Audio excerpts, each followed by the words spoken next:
formulamos la pregunta a la que invitamos a ustedes, a los televidentes, a los tuiteros a que respondan a través de las cuentas de Twitter que aparecen en la parte inferior de sus pantallas.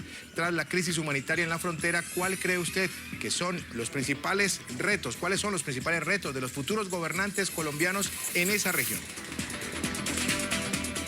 A poco menos de 2 meses para las elecciones regionales en Colombia, se discute cuál será el mejor camino para ciertos sectores del país, en especial en aquellos en los que se agudizarán algunos problemas sociales por la crisis humanitaria desatada en la frontera colombo-venezolana.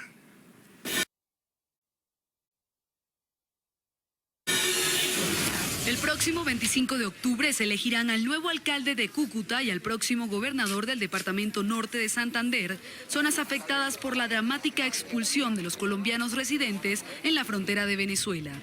Ellos tendrán que enfrentar muchos retos en su administración. Entre los más importantes e inaplazables están: crisis humanitaria. Tras el éxodo masivo de más de 5.000 colombianos, los nuevos burgomaestres junto con el gobierno nacional tendrán que buscar una solución para estas familias que se encuentran temporalmente en albergues y no cuentan con un trabajo y una vivienda estable. Contrabando. El contrabando es la raíz del mal de la corrupción en Cúcuta. La cultura de la ilegalidad prima en todos los renglones de la economía local. Desde la gasolina hasta los productos de primera necesidad cruzan por la frontera de manera ilegal para sostener la economía paralela, que fue la principal razón que desató la crisis fronteriza en la actualidad. Desempleo. El mismo DANE ha manifestado que Cúcuta está casi en el 75% en informalidad. No hay una expectativa de vida en lo pensional, en lo prestacional. Cúcuta es una de las ciudades con más alto índice de desempleo. El 75% trabaja en la informalidad. Los vendedores ambulantes copan las principales vías de la ciudad. Inseguridad. La inseguridad es uno de los flagelos que afectan la región. Tan solo en Cúcuta, hasta principios de agosto, se han presentado 80 muertes violentas. Estas cifras ubican a la ciudad como una de las más peligrosas del país. Las víctimas de la delincuencia aseguran que tanto venezolanos como colombianos cometen los delitos. Sin seguridad, de pronto se siente uno como que lo van a atracar, como que hay mucha gente rara por ahí en moto, merodeando en las horas de la noche. Salud. Una difícil situación atraviesan las clínicas y los hospitales por falta de recursos en la capital del departamento norte de Santander. La mala atención del sistema de salud de los colombianos ha duplicado las muertes por negligencia médica. Pues demasiado mala. Lo que a veces usted va y pide una autorización y lo mandan a un sitio y resulta que uno llega ya a sacar cita y no tienen contrato. Vamos a debatir el tema esta noche y saludo en Cúcuta, en la frontera colombo-venezolana, a Milla Romero. Ella es candidata a la gobernación de Norte de Santander por el Centro Democrático y también nos acompaña desde esa ciudad Carlos Luna, candidato a la alcaldía de Cúcuta por el Partido Liberal y el Partido de la U. Y en el Centro Internacional de Noticias se encuentra junto a mí Jairo Libreros, analista permanente de NTN 24, experto en seguridad y política latinoamericana. Los tres, una buena noche, gracias por acompañarnos.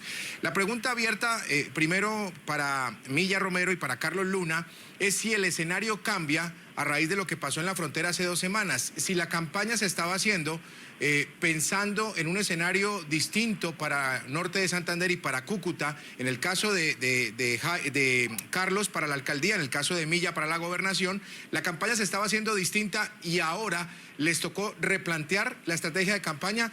Bienvenida, Milla, muy buenas noches. Muy buenas noches, Jesús. La verdad, la crisis de la frontera no es nueva. Estas deportaciones se vienen presentando desde el año 2013-2014. Es más, desde el Congreso, en el Congreso se denunciaron por parte de las senadoras Paola Holguín y Tania Vega, que en lo corrido de este año, en mayo, cuando se hizo la denuncia, iban ya 2.000 deportados. Solamente que se habían venido dando de manera graneada por parte de Venezuela y eran recibidos en el centro de migraciones de la diócesis. Ahorita se hace público y se hace muy escandaloso porque todo fue de repente en una semana, donde más de 2.000 conciudadanos y hermanos colombianos fueron deportados y fueron violados todos sus derechos por el vecino país. Sin embargo, la campaña se viene dando en base a la problemática que tenemos en Norte de Santander, que es el desempleo, que es la inseguridad, y que es lo que estábamos trabajando para tratar de solucionar. Ya vamos a profundizar un poco en esos temas claves de campaña, y en primera instancia sí quiero conocer la opinión de Carlos. Bienvenido, candidato a alcalde de Cúcuta. Si para usted cambió la campaña a raíz de lo que sucedió en la frontera. Muy buenas noches, Jesús, y a la doctora Mila Romero y al doctor Libreros. La verdad lo que se hizo fue acrecentar la problemática que tiene esta ciudad, que históricamente y tristemente somos los campeones del desempleo y la informalidad en el país. Aquí lo que hay es una inminente y una real crisis humanitaria que ya estaba planteada, digamos, ante la crisis económica, social y política que vive el hermano país, y la llegada masiva no solamente de colombianos que están regresando a la ciudad de Cúcuta y a Colombia, sino también venezolanos que están llegando a buscar unas mejores posibilidades de empleo. Esto pues entra a preocuparnos aún más de una ciudad que no tiene oportunidad de generar propio empleo para sus habitantes, que llegue una población muy importante que está llegando cada día, no solamente los deportados, que lamentamos este trato y esta situación familiar y una crisis humanitaria que se está viviendo, sino el problema social que ya se nos amplía en la ciudad de Cúcuta. Jairo, tienen un reto grandísimo, tanto los que van por la alcaldía de Cúcuta como los que van por la gobernación. Y ese reto está necesariamente ligado a lo que sucede en la frontera. Las políticas van a cambiar. Lo que va a hacer el gobierno nacional va a ser siempre mirando hacia ese departamento y hacia la capital, que es Cúcuta. Claro que sí. Eso les va a generar a ellos una nueva perspectiva de gobierno. Sin lugar a dudas. Es más, si uno mira por lo menos las ideas planteadas inicialmente por los candidatos, no solamente por quienes nos acompañan, sino por el abanico de los diferentes candidatos a la gobernación, a la alcaldía y a los diferentes municipios, uno se da cuenta que hay unas ideas claras, precisas, pero las variables sí cambiaron. Yo de pronto me aparto un poco de la apreciación de la candidata a la gobernación, en el sentido de que sí existe la deportación de tiempo atrás, pero lo que estamos viendo, no solamente por medios de comunicación, sino de manera especial por los relatos in situ, es mucho más dramático. Hay una crisis humanitaria, hay una situación muy crítica relacionada con la necesidad de generar mayor empleo, de asistencia social. El tema económico va a tener una repercusión muy grande, y un asunto que me preocupa mucho, el tema de la seguridad. Porque este tipo de dinámicas no es que vengan acompañadas de problemas de seguridad en las personas que ingresan nuevamente al país o los venezolanos que vienen hacia Colombia por motivos familiares. El tema es que ciertas bandas van a buscar reclutar nuevas personas para esos temas y complicar mucho más la situación. Yo creo que el panorama, en mi opinión, es completamente diferente. Muy bien, Carlos, ¿usted dónde se va a centrar, dónde se va a enfocar en lo que queda de campaña, y si resulta electo como alcalde de Cúcuta, qué es lo primero que va a hacer para poder ayudar a raíz de este nuevo panorama que enfrenta la ciudad de Cúcuta? Sí, Jesús, el gran reto primero es poder generar el empleo que necesita esta ciudad.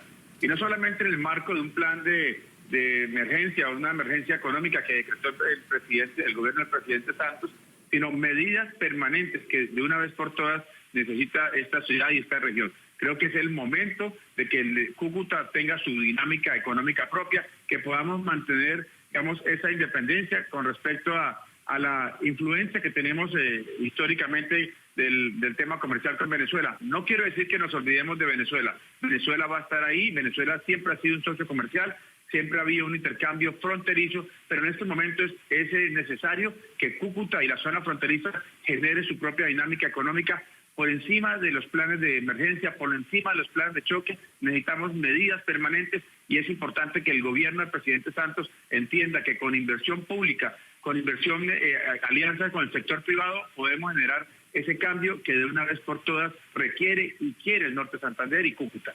Para usted, Milla Romero, ¿cuál es el principal aspecto donde va a enfocarse en lo que queda de campaña y si resulta electa como gobernadora de Norte de Santander? Bueno, veníamos planteándolo desde el principio, que teníamos que ya dejar la dependencia económica con Venezuela, de a cómo amaneció el Bolívar, de a cómo está la pimpina de gasolina, que tenemos por parte del gobierno, necesitamos unas medidas de choque y unas medidas definitivas. No es justo que durante todo este tiempo de crisis el gobierno hasta ahora ponga los ojos en la frontera. Necesitamos excepción de impuestos, necesitamos excepción de IVA, de renta, de complementario, reducción de tarifas de energía a largo plazo para que las empresas se puedan establecer en Cúcuta y podamos generar empleo. Hay que mirar otros renglones, como el del turismo, que no ha sido explotado en norte de Santander, teniendo un potencial turístico tan grande, el de las confecciones, el de las microempresas. Tenemos que mirar cómo generar empleo y necesitamos de la ayuda del gobierno con unas medidas de choque y con unas medidas especiales para poder generar más empleo. Jairo, insisto, van a tener la ayuda del gobierno. La candidata a la gobernación dice, necesitamos la ayuda del gobierno. Yo no dudo que el gobierno, a partir de este momento, va a tener prácticamente una cuenta abierta, sí, a disposición de quien entre a la alcaldía de Cúcuta y de quien llegue a la gobernación. El gran problema que yo veo es que los recursos se agotan independientemente de tener la cuenta abierta. La voluntad. O la voluntad política. Y vienen otras variables que pueden estar relacionadas hasta con la propia negociación del conflicto armado. La pregunta que yo tengo quizás, o la inquietud que me surge es, ¿Cúcuta y Norte de Santander tienen propuestas ya definidas para generar mayor empleo sin el apoyo nacional? Yo entiendo que se requiera el impulso, sí, pero el impulso no va a ser suficiente. Si uno se fija a lo que estábamos hablando antes de empezar el programa, hay oportunidades para trabajos de 3 meses, hay dinero para asistencia de arrendamiento, de vestuario y otro tipo de temas importantes, pero son temporales. La idea es que surjan ideas en donde tengamos la oportunidad de explorarlas. Me parece muy válido y se lo podemos preguntar precisamente a Carlos Luna. Carlos, en ese aspecto económico, ¿cuál es su principal propuesta?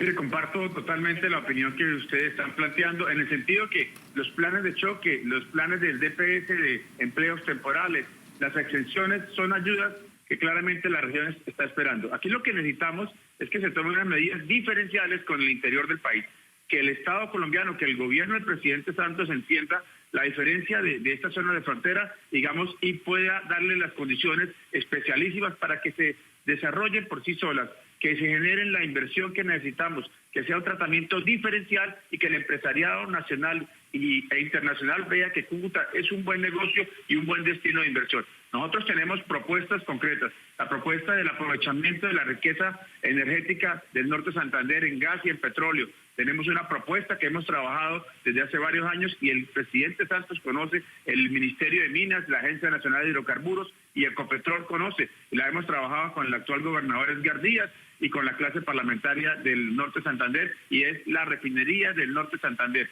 la refinería de Centro, refinería de Catatumbo, que vamos a poder producir no solamente la soberanía energética que necesitamos, la independencia de garantizar el combustible no solamente de contrabando, sino también que podamos tener un ancla de un parque industrial para generar energía barata a partir del gas y también materia prima para que de una vez por todas se pueda industrializar el norte de Santander y Cúcuta y su área metropolitana. Ahí es la gran ayuda. El gran reto es ese del presidente Santos. En esa misma línea, Milla Romero, por el lado económico. Bueno, primero que todo, con todo respeto por el analista, el presidente Santos tiene la voluntad, pero se ha quedado corto con las medidas hacia norte de Santander. Si van a venir con las mismas que siempre han llegado, con los créditos bancoldes y con lo que siempre han llegado, no vamos a salir de la crisis, porque eso se ha venido dando año a año cada vez que se presenta una problemática. Necesitamos medidas definitivas y además que sean rápidas, porque ha sido muy lento y norte de Santander y Colombia sobre todo ha cedido mucho en cuanto al tema del contrabando. Recordemos que recientemente fue aprobada la ley anticontrabando, que lo único que hizo fue perjudicar más a los pequeños comerciantes de esta zona de frontera que venían manteniendo un histórico intercambio comercial y favorecer a los grandes contrabandistas, porque para nadie es un secreto que el contrabando no se ha acabado y Venezuela debe asumir la responsabilidad en cuanto a que las bandas del contrabando son lideradas por los efectivos de la Guardia Nacional Bolivariana. Permítame, Jairo, ya voy con usted. Quiero hacerle otra pregunta a Carlos y a Milla Romero. ¿Cómo están o cómo estarían planteadas mejor desde su gobierno, si Carlos fuera alcalde de Cúcuta y Milla fuera gobernadora del norte de Santander, cómo estarían planteadas las relaciones con su vecino del Táchira? ¿Cómo se plantearían sabiendo y conociendo quién es el gobernador del Táchira hoy en día? Mire, yo siempre he sido un convencido del beneficio que tiene la integración, sobre todo la integración regional entre el Táchira y el norte de Santander. Hemos sido promotores de medidas que han integrado y que tratan de integrar comercialmente las relaciones entre los dos países. Somos los promotores del pago en moneda local entre bolívares y pesos, que es una solución real para que se reactive la balanza comercial entre Colombia y Venezuela. Lo hemos liderado regional nacional e internacionalmente. Tuvimos la oportunidad de estar en la embajada en Caracas y lideramos ese proceso. Somos convencidos de la integración y los más perjudicados con esta situación somos realmente los colombianos y los venezolanos de la frontera. Creemos que en ese camino hay que dirigir los esfuerzos y que los agentes regionales, bien sea el gobernador del Táchira, el gobernador del Norte de Santander, los alcaldes de la zona fronteriza, tenemos que hacer nuestro trabajo, nuestro esfuerzo para que estas situaciones mejoren, para que mejoren las condiciones del tráfico entre los colombianos y los venezolanos, el tránsito entre los colombianos y los venezolanos, porque termina afectando familias enteras que históricamente hemos estado acostumbrados a que ese sea un tránsito libre y una relación de intercambio comercial fronterizo cierto y real. Milla, sobre su vecino, el gobernador del Táchira. Bueno, unas relaciones basadas en el respeto, pero no podemos permitir por este respeto que sean maltratados y que sean violados los derechos de nuestros hermanos colombianos. Tenemos que siempre sentar nuestra voz en favor de los derechos humanos y no podemos ser permisivos cuando vemos que están siendo maltratados, cuando vemos que están siendo expulsados, cuando vemos que están siendo violados y perseguidos. Porque en las colas de ese país para poder adquirir alimentos, los colombianos son escondidos porque son perseguidos para deportarlos. Entonces es una relación basada en el respeto, pero en el respeto de ambos lados. Y hacerles un llamado para que dejen de promover la xenofobia hacia los colombianos.